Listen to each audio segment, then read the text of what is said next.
Hi there, I'm Lacey. And yes, my mother slapped me right at my own wedding. Why? Because I refused to hand over my $50,000 wedding fund to my brother. But that wasn't the beginning, and it sure wasn't the worst of it.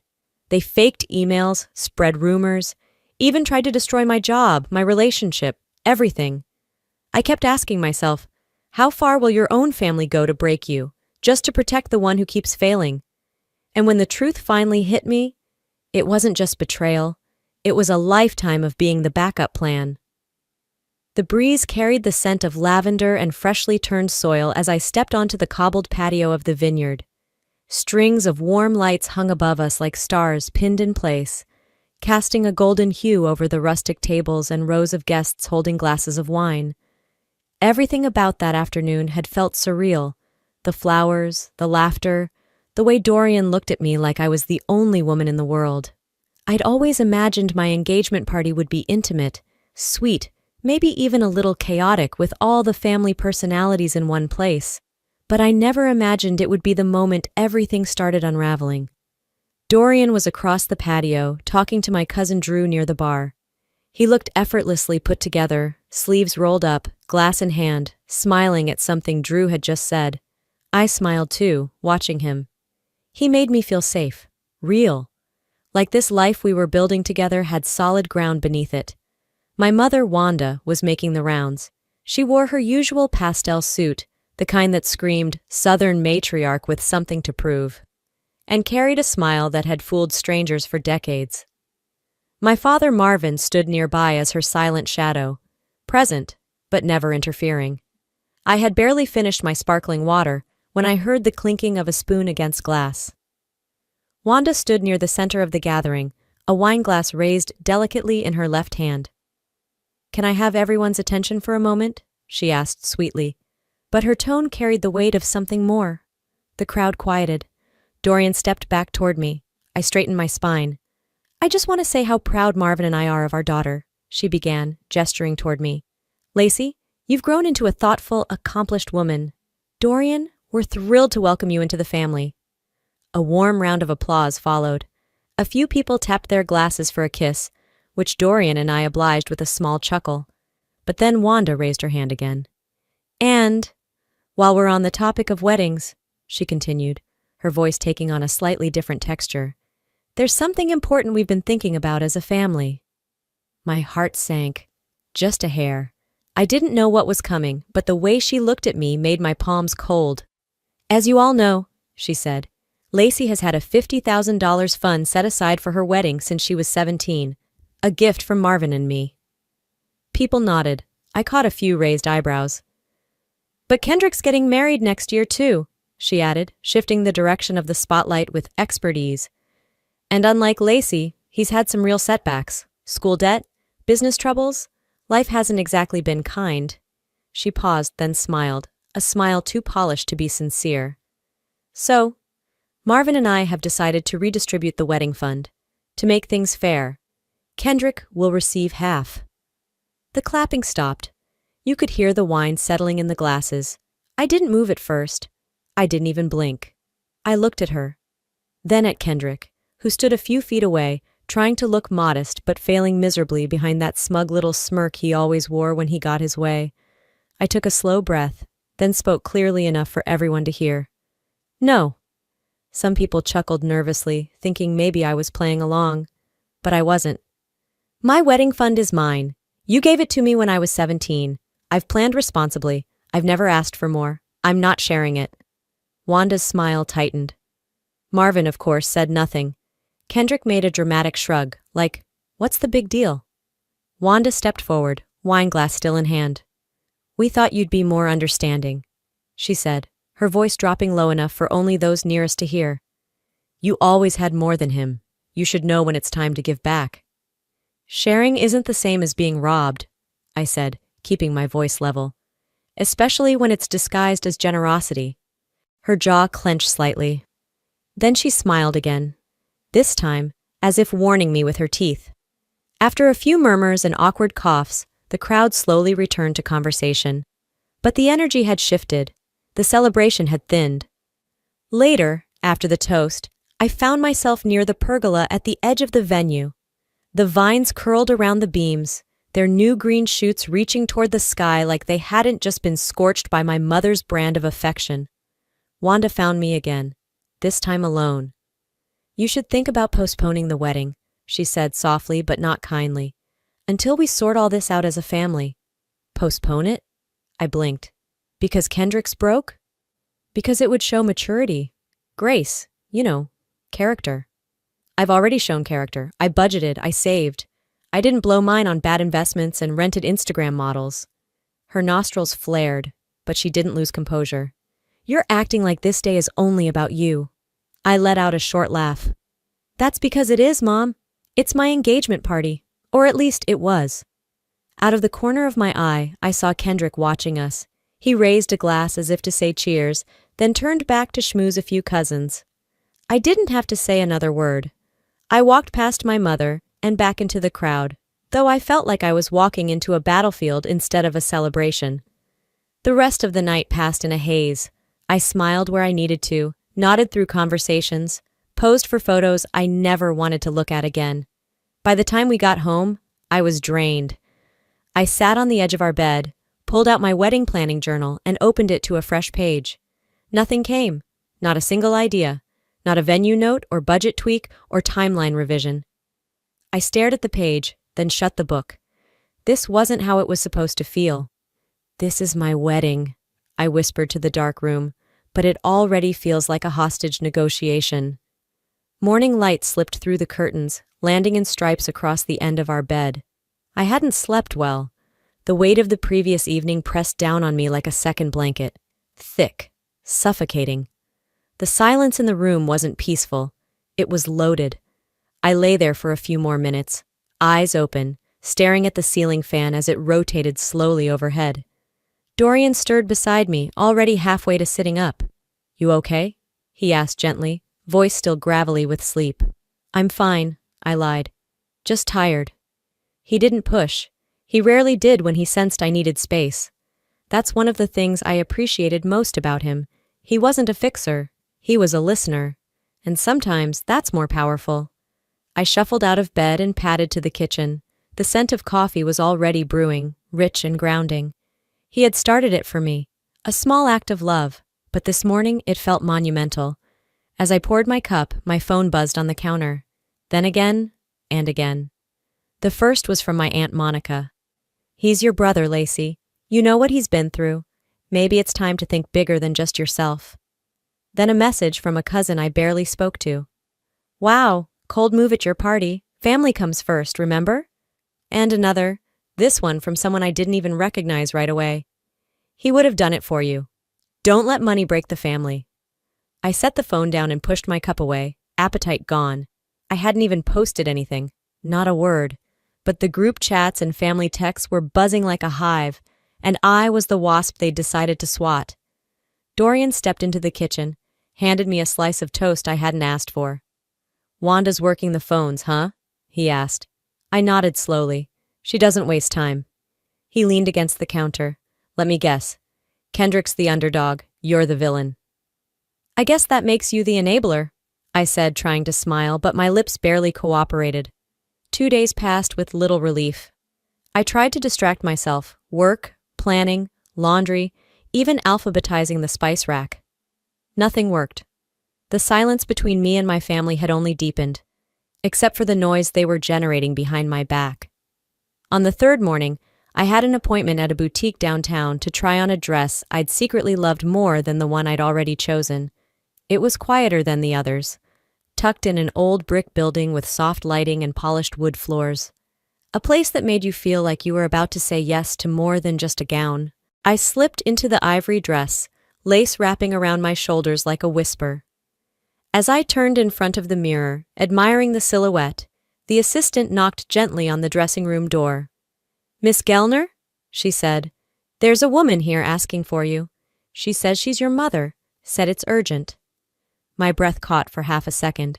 "Send her back," I said, voice steady. "But I'm not changing." Wanda walked in less than a minute later, composed but clearly performing. "Oh, honey," she breathed, looking me up and down. "You look beautiful. That dress suits you. I didn't respond. She paused, then stepped closer. I came to talk, that's all. I just think we need to clear the air. There's nothing unclear, I said. You tried to take my money in front of 50 people.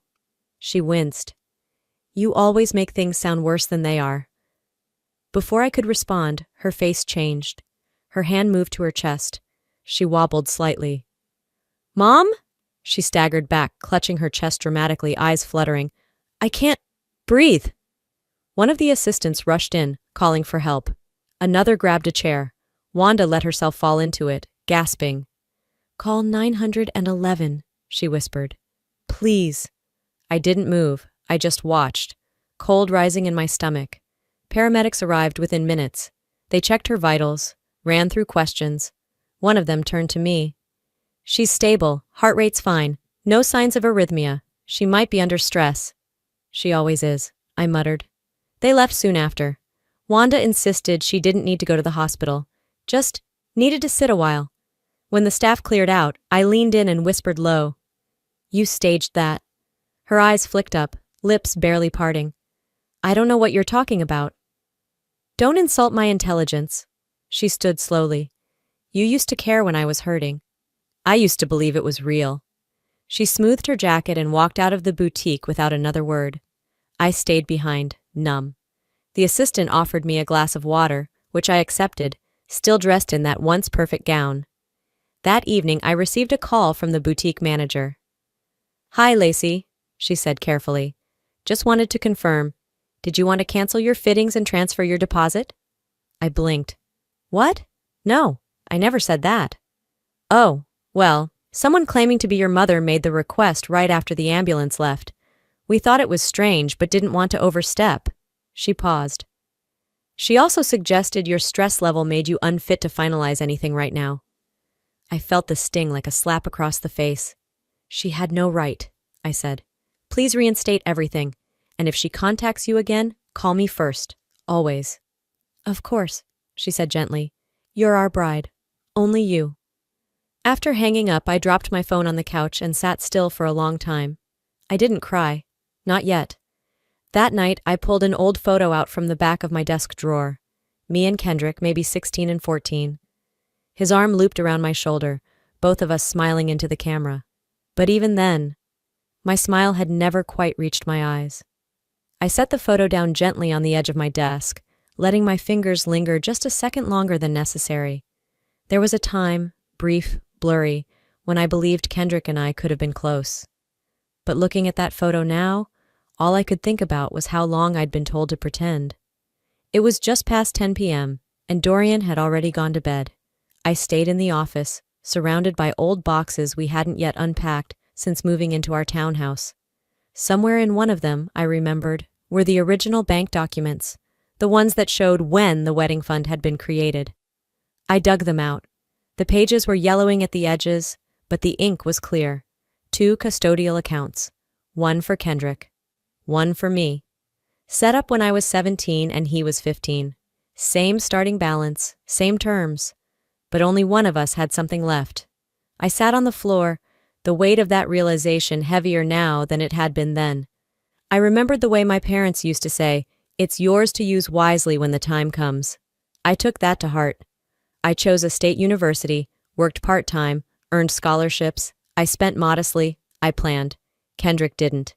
He opted for a small private school in Phoenix, dropped out in under 2 years, spent the rest on a custom sneaker business, bought gear, booked photographers, threw a launch party at a rooftop bar in Scottsdale. It flopped in 6 months. When I asked once what happened to his fund, my dad looked up from his paper and muttered, "It's not something we talk about, honey. He's figuring it out. Figuring it out." That was always the excuse. The phrase that was supposed to explain away recklessness and entitlement. I had heard it since we were kids. The next morning, I got a notification on my phone, a tag on someone's Instagram story. I didn't recognize the username right away, but I tapped anyway. It was Kendrick. On a boat. Lake Havasu. Clear blue water in the background, red Solo cups stacked on a floating cooler, and Kendrick laughing, shirtless, his arm around some guy I'd never seen. In the next frame, he toasted with a group of friends. "Shout out to Kendrick for renting this beast!" one guy yelled into the camera. My stomach twisted. It wasn't even jealousy. It was nausea. How easily he could play broke one day and flex the next. In another story, he wore Gucci slides, the kind that cost more than my wedding veil, and oversized black shades I recognized from a luxury pop-up I'd seen months ago. At the same time, I scrolled up to read his most recent text to me. "We're still waiting on your response about the wedding fund. Be decent. Be decent." I stared at the words for a full minute before locking my screen and setting the phone down face first. My hands were trembling. But it wasn't rage, not exactly. It was clarity, like stepping into a room I hadn't realized was filled with smoke. By noon, I had already pulled up every screenshot, receipt, and message I had. I opened a new folder titled Fund War and started documenting everything. That afternoon, I got a message from someone I hadn't spoken to in years, Ryan. We'd met briefly in college, but he was really Kendrick's friend. I hesitated before opening it. "Hey, Lacey, I know this is random, but I saw your brother's IG. Just thought you should know. He still owes me $1,200. I blinked, reading it again. Said he needed help buying inventory for some sneaker thing. Promised to pay me back double. That was almost 2 years ago. I replied simply, "Thank you for telling me." A moment later, he sent a voice note. I debated ignoring it, but curiosity won. His voice was calm but bitter. "Your brother's been playing everyone for years, including your parents. Look, I get it. You want to believe people grow, but he's not broke. He's addicted to looking like a winner." The truth rang so loud I almost dropped the phone. That night, I sat at the kitchen counter, laptop open, phone beside me, documents spread out. I didn't touch my wine. I barely touched dinner. I watched Kendrick's story loop again, his laugh echoing through the speaker. I watched it not with fury, but with a strange sense of relief. Because now I knew. This wasn't just a difference in choices. It wasn't about hard luck or bad timing. It was about who Kendrick chose to be, and who my parents chose to protect. "This isn't some one-time misunderstanding," I whispered to myself. "This is who he is." And they all knew it. The hum of the refrigerator was the only sound in the kitchen as I stared at my laptop screen. I hadn't moved in almost 20 minutes. My dinner sat untouched beside me, grilled salmon and steamed vegetables Dorian had brought home, trying to cheer me up. But I couldn't bring myself to lift the fork. A notification buzzed on my phone, followed by another. My stomach tensed as I reached for it. The first was a voicemail from my cousin Melissa. "Hey, Lacey, I'm so sorry. I heard about you and Dorian. I had no idea he cheated. If you want to talk, I'm here." My breath caught halfway through the message. Cheated? The second notification was a text from another friend. "He seemed so loyal. I hope you're okay. If you need anything, just say the word." I sat up straighter, heat rising to my cheeks. I immediately called Melissa. She picked up on the second ring. "Hey," she said cautiously. "What did you hear exactly?" I asked. She paused. "Your mom called me yesterday. She said the wedding was off, that Dorian had been unfaithful, and you were trying to handle it privately." "That's a lie," I said flatly. "A complete lie." Melissa hesitated. She sounded pretty upset. I just thought, well, I didn't know what to think. I thanked her and hung up. My pulse was racing. I opened my email, and there it was. Several unread messages from acquaintances and coworkers. Subject lines like, "Checking in on you," "Hearts with you," "Sorry to hear." I opened one from my old roommate Lauren. "I just got your wedding cancellation. Didn't see that coming, but I'm proud of you for prioritizing your healing." I hadn't sent anything. Then I saw it. The sender's email looked like mine, but it wasn't. One extra letter, a domain swap. It was a fake account, created to look real. The message read, "Dear friends and family, due to recent events and the need for personal healing, Dorian and I have decided to postpone the wedding. Thank you for your understanding." It was signed with my full name. My throat tightened. This wasn't just petty sabotage anymore. They weren't just trying to get the money. They were trying to erase my narrative, rewrite my life. I texted Dorian, "We need to talk when you're home. Urgent." Sleep didn't come that night. Every time I closed my eyes, all I could see was Wanda's carefully constructed smile, Kendrick's smug expression behind designer sunglasses, and now this, an invisible knife aimed directly at my credibility. By morning, I had barely eaten half a banana before heading to the office. My boss, Sarah, intercepted me near the elevator. "Can we talk for a second?" she asked, gently but firmly. We stepped into her office. She closed the door. "We received something concerning," she began, sliding a printout across the desk. It was a screenshot of an anonymous email with a link to a video, grainy footage of someone who looked like me in a compromising scene with a man I'd never seen before. The background was dim, the face unclear, but the voice, my voice, had been crudely mimicked. "We know it's not you," Sarah said quickly, trying to reassure me, "but it was sent to 5 people, including HR." My hands turned ice cold. The subject line was, "Know who you're working with," she added. "We're handling it discreetly, but I thought you should know." I nodded, though my throat was too tight to speak. An hour later, I left early. I told HR I wasn't feeling well, which wasn't a lie. As I sat in the driver's seat of my car, parked behind the office, I stared at my reflection in the rearview mirror. "They're not coming after the wedding anymore," I whispered aloud. "They're coming after me." I got home before Dorian. I changed into a hoodie and curled up on the back porch, the Arizona air unusually cool for late spring. When he walked through the sliding door, I didn't say anything. I just handed him my phone. He scrolled through the emails, then watched the video, his jaw tightening, his breathing shallow.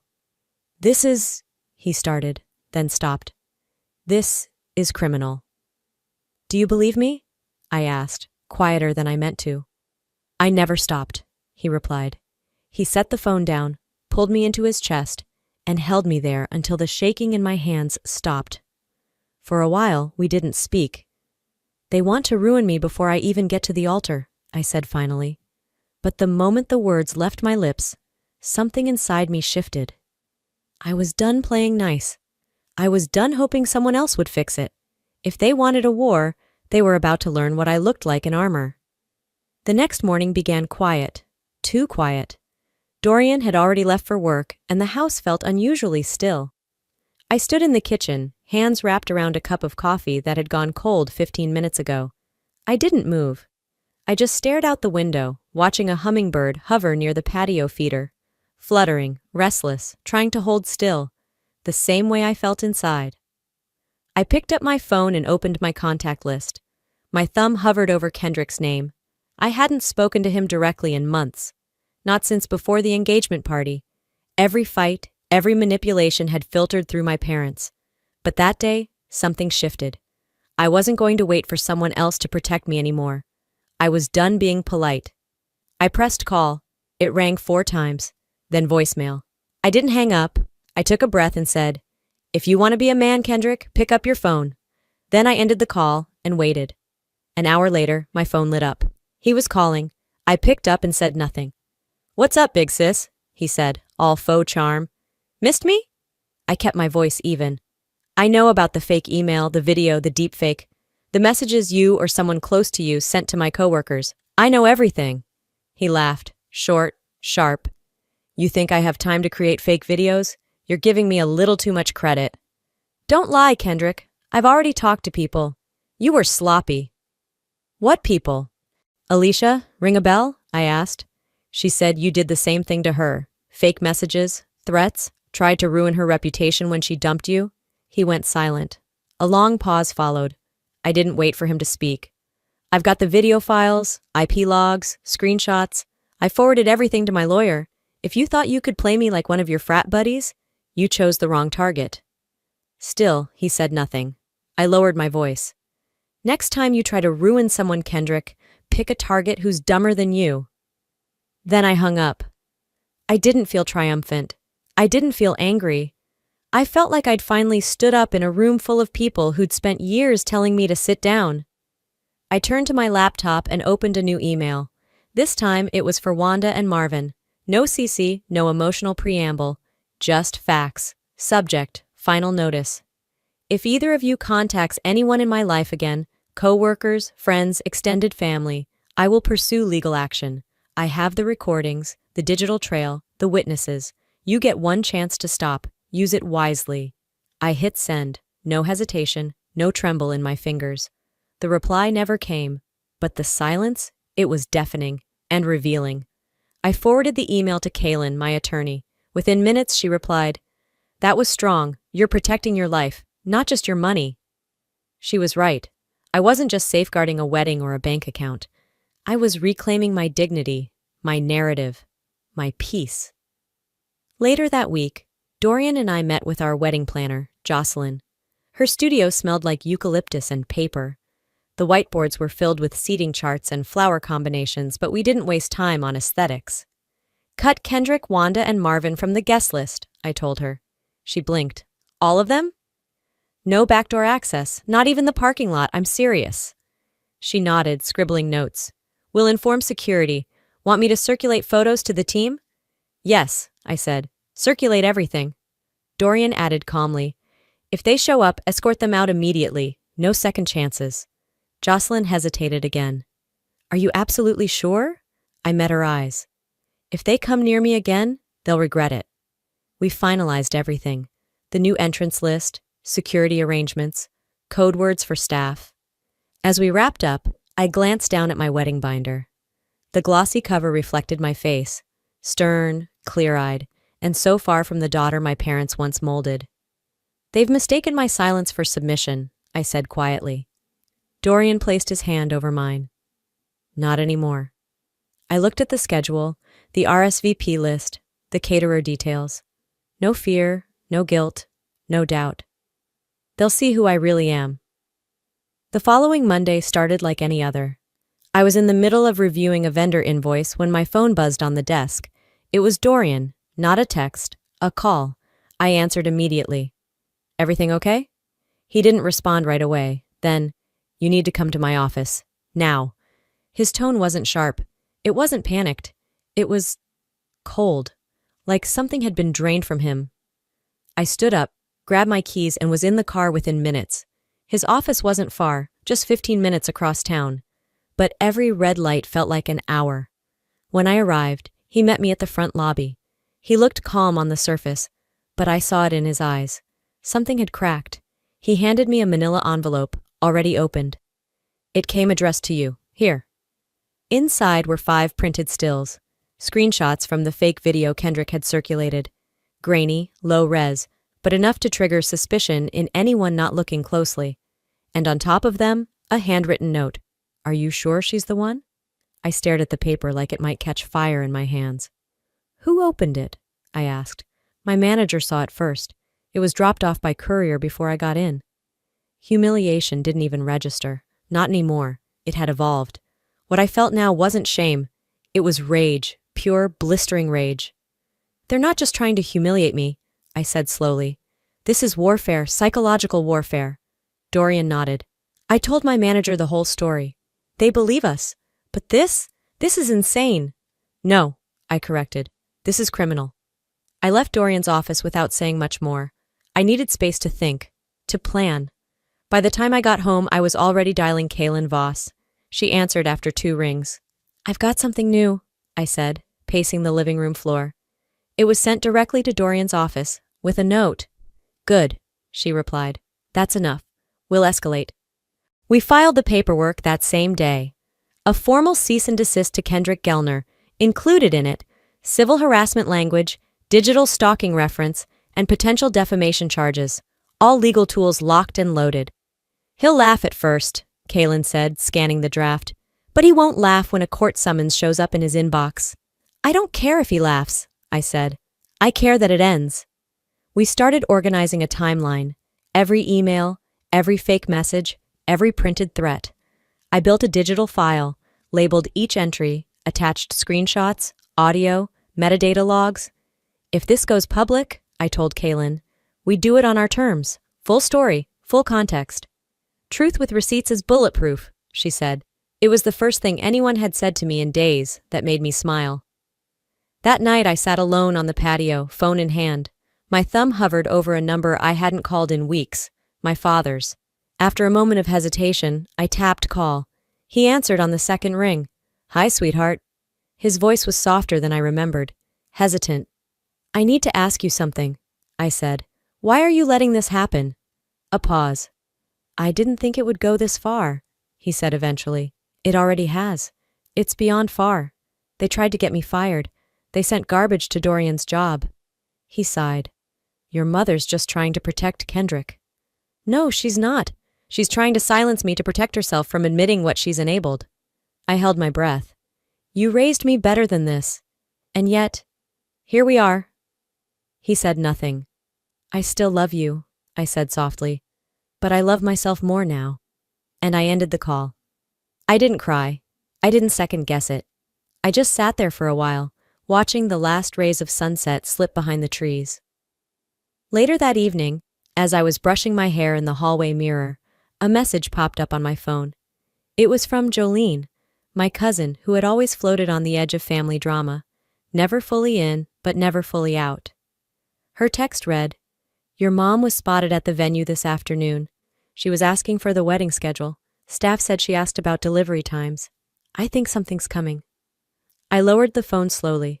I looked into the mirror and didn't flinch. Then let them come, I whispered to my reflection. The sun rose slowly over Flagstaff, casting warm amber light across the botanical garden. I'd barely slept, but when I opened my eyes, there was no hesitation. I knew today was the day everything changed, one way or another. By mid-morning, the venue team was in motion. White chairs lined the garden path. A wooden arch wrapped in lavender and ivy stood tall in front of the mountains. Guests trickled in, guided by staff with quiet smiles and discreet clipboards.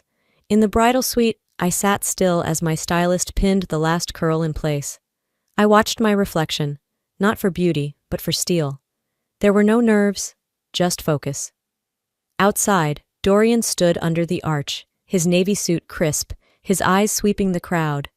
Calm, steady. But he kept checking his watch, like he was waiting for something we hadn't written into the schedule. At 1:12 p.m., Jolene's text buzzed across my phone. She's here, with Kendrick. I didn't blink. My head of security, Marcus, intercepted them behind the garden, near the loading path. Kendrick raised his voice, something about blood and entitlement. Wanda tried a softer tone, said she just wanted a word with me. When that didn't work, she snapped. I'll sue this venue, she barked. You can't keep a mother from her daughter's wedding. Marcus remained unfazed. Your invitation was formally revoked. You're not on the list. You'll need to leave. They didn't argue much after that. They turned and walked off. Or so it seemed. The ceremony began just after 1:30. The harpist plucked a soft melody. Guests turned. The aisle cleared. My Uncle Lawrence took my arm. My heart didn't pound. I just breathed in and stepped forward. 10 steps down the path, everything went still. A hand grabbed my shoulder from behind. I turned, already knowing who it was. Wanda stood behind me, eyes burning, voice low but shaking. You're really going to ruin this family over a pile of money? I didn't step back. I didn't raise my voice. You ruined it yourself. Her hand came fast. A sharp crack echoed through the garden. She slapped me, hard. Gasps rippled through the crowd. Someone dropped their phone. The harpist stopped playing. For a second, all I could hear was wind in the leaves. I didn't fall. I didn't cry. I stood there, cheek burning, eyes locked on hers. You did that, I said softly, in front of everyone. Kendrick lunged forward, face twisted in anger. Dorian stepped between us in one smooth motion. Touch her and you're done, he said. I raised my hand. No, I told him. Let the law handle this. From the third row, Eleanor, my godmother and a retired school principal, stood up and calmly dialed her phone. Yes, she told dispatch. There's been a physical assault at an event. The location is Whisper Pines Garden venue. Wanda froze. Minutes later, sirens echoed in the distance. 2 uniformed officers entered the venue gate, quietly but directly. They approached us without hesitation. Ma'am, one of them said to me, were you struck? I nodded. Yes, by her. Wanda sputtered. It was a misunderstanding, a private family moment. The officer shook his head. It's also assault. He turned to her. You'll need to come with us. Handcuffs clicked.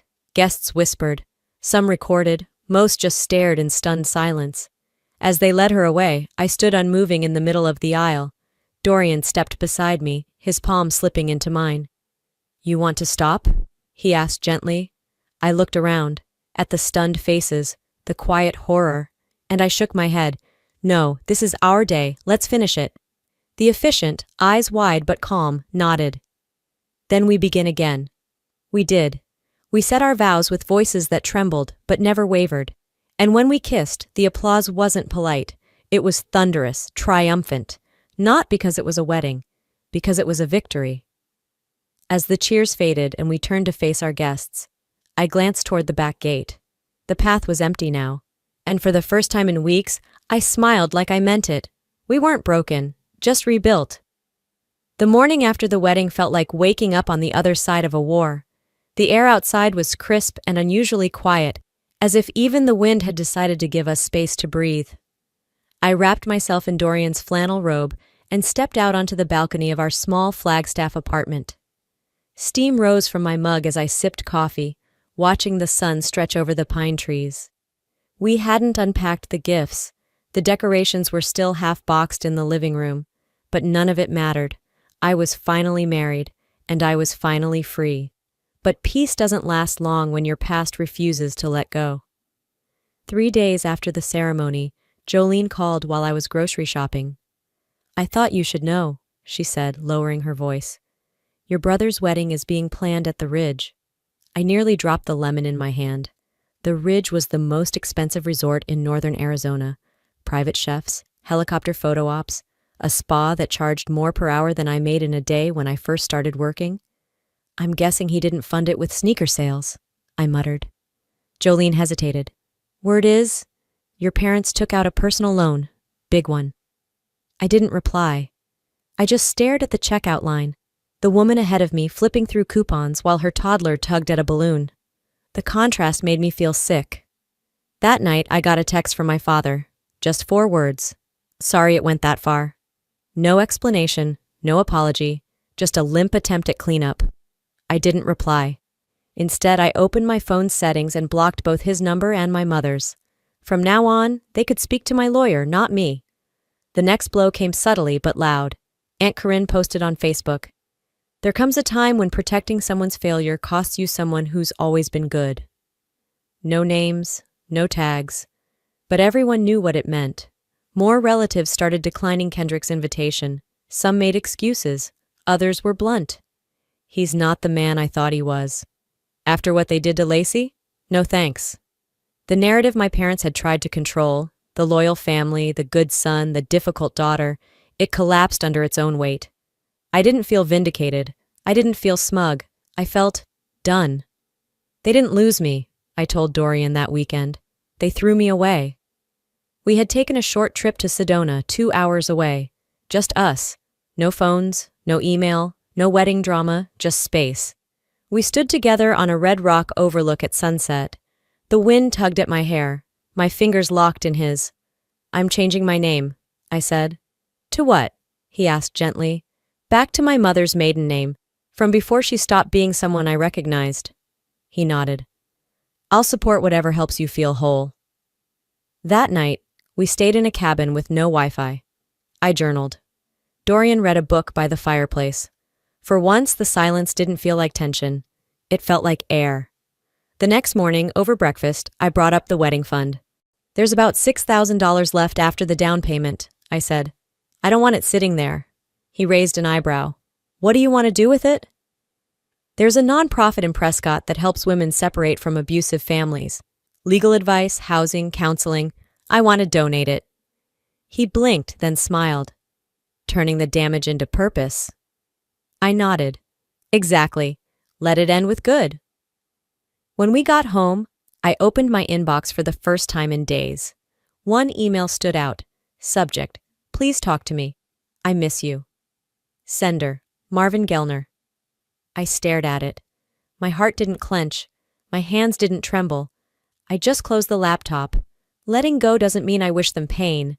It just means I don't want to be the one hurting anymore. The sun filtered in through our kitchen window, like it had done 100 times before. But that morning, the light felt different. Gentler, warmer. The kind of light that doesn't demand anything from you.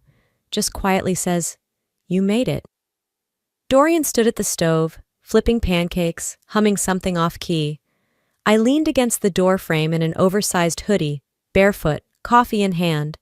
Our house still smelled faintly of the wildflowers from our wedding bouquets, now drying upside down in the dining room. It was a modest house, 2 bedrooms, 1 bath, on the outskirts of Flagstaff. Just enough yard for a dog we didn't have yet. Enough quiet to hear our thoughts. It hadn't been handed down, gifted, or subsidized. We paid for it ourselves. It didn't come from peace, but we'd built it with peace in mind. There were no more hushed conversations in corners, no more dread each time my phone buzzed, just wood floors that creaked when I walked, a stack of cookbooks I never finished, and a small cactus in the windowsill that leaned toward the morning light. One afternoon, Dorian and I spent hours assembling a bookshelf we'd bought on sale. The screws didn't quite match the holes. We laughed, argued about instructions, laughed again. When it stood, slightly uneven but proud, I said, "That's us, not flawless, just standing." We filled it with books and framed photos from the wedding. I slid my favorite one into the center, Dorian wiping a tear from my cheek just before I said, "I do." My inbox, though, wasn't as peaceful. Wanda hadn't reached out since the ceremony. Not a word. Not even a masked apology. Marvin had. Again. Another short email that read like a scratched record. "Just checking in. Still miss you." I didn't open it fully. I just forwarded it to Kaylin, my attorney, and archived it. Kendrick? He'd gone radio silent too, but the world hadn't. News of his upcoming wedding at the Ridge spread fast, but it wasn't the admiration he craved. A local lifestyle blogger ran a piece exposing the connection between the fund fraud and Kendrick's charity email scandal. One headline hit harder than I expected. From fund fraud to fake vows, the Gellner family spiral social media tore it apart. Comments rolled in by the hundreds. Why would anyone marry this guy? Must be nice faking broke for a living.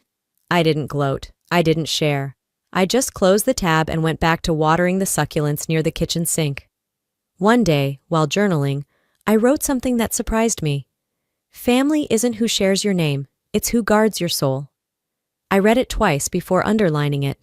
Then I added, it's who stands with you when it's easier to turn away. Later that week, Jolene and Drema joined me for brunch downtown.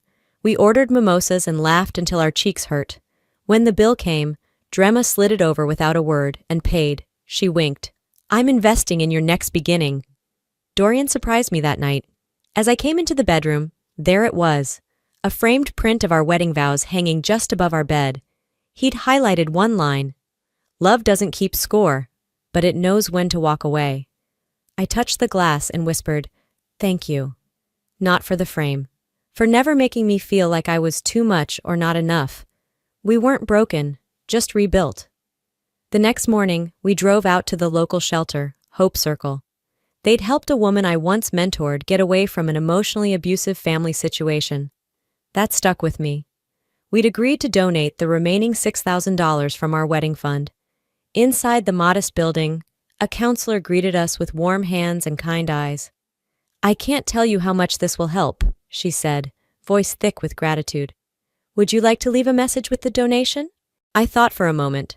Then, steady and sure, I said, "Tell them, healing doesn't mean forgetting.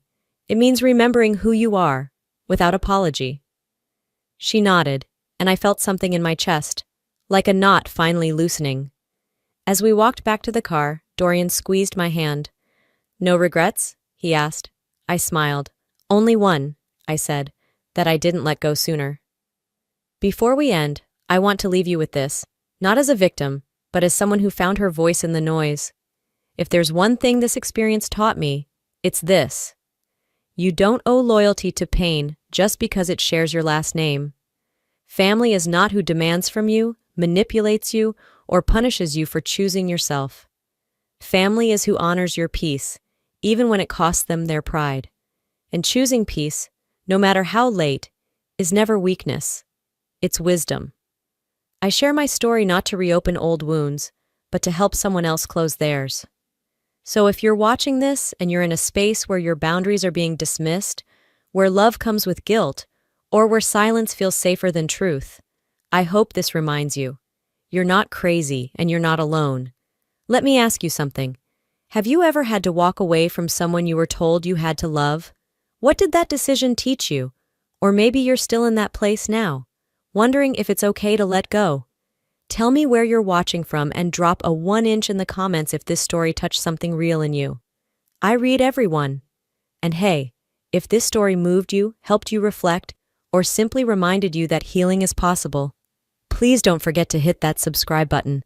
This channel is where real voices find space to be heard, where stories like mine, and maybe yours, matter.